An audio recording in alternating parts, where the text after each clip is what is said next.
আগের পর্বে দেখেছিলে আমরা তখন মায়াপুরে পৌঁছে গিয়েছিলাম। তারপর মায়াপুরে পৌঁছে গিয়ে তারপরে একটা হোটেল খুঁজলাম। তখন কোনো ভবনে আর কি ফাঁকা ছিল না, সব বুকিংই ছিল। তো সেই জন্য আমরা একটা হোটেল দেখেই নিলাম।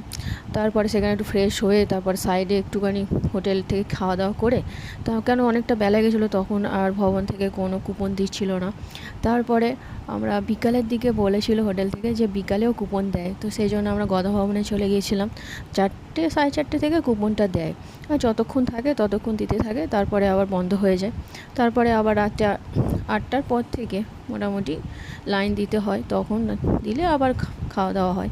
তো যাই হোক, আমরা ততক্ষণ কী করবো, ততক্ষণ আমরা চারিদিকটায় ঘুরছিলাম। বেশ, এখানে দেখতেই পাচ্ছ এখানে হরে কৃষ্ণ গান হচ্ছে। মায়াপুরের জায়গাটায় মানে খুবই সুন্দর একটা জায়গা, মানে গেলে খুবই ভালোই লাগবে, মানে বাচ্চা থেকে বড় সবারই খুব ভালো লাগবে। আর এত সুন্দর করে সাজানো থাকে, সেই জন্য তো আরোই ভালো লাগে।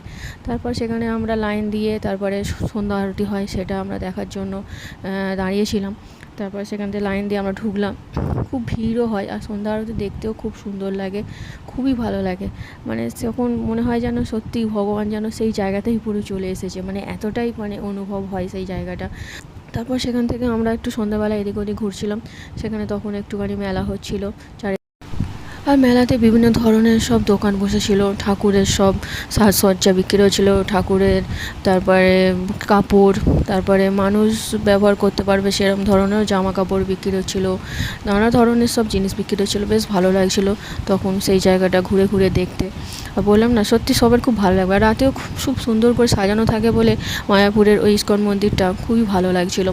তারপর সেখান থেকে ঘুরে আমরা আবার তখন খাবারের জন্য লাইন দিতে চলে গিয়েছিলাম সেখানে, কারণ ওখানেও ভালোই ভিড় হয়, লাইন দিতে হয়। লাইন দিয়ে বেশ খাবার তারপরে পেয়েও গিয়েছিলাম।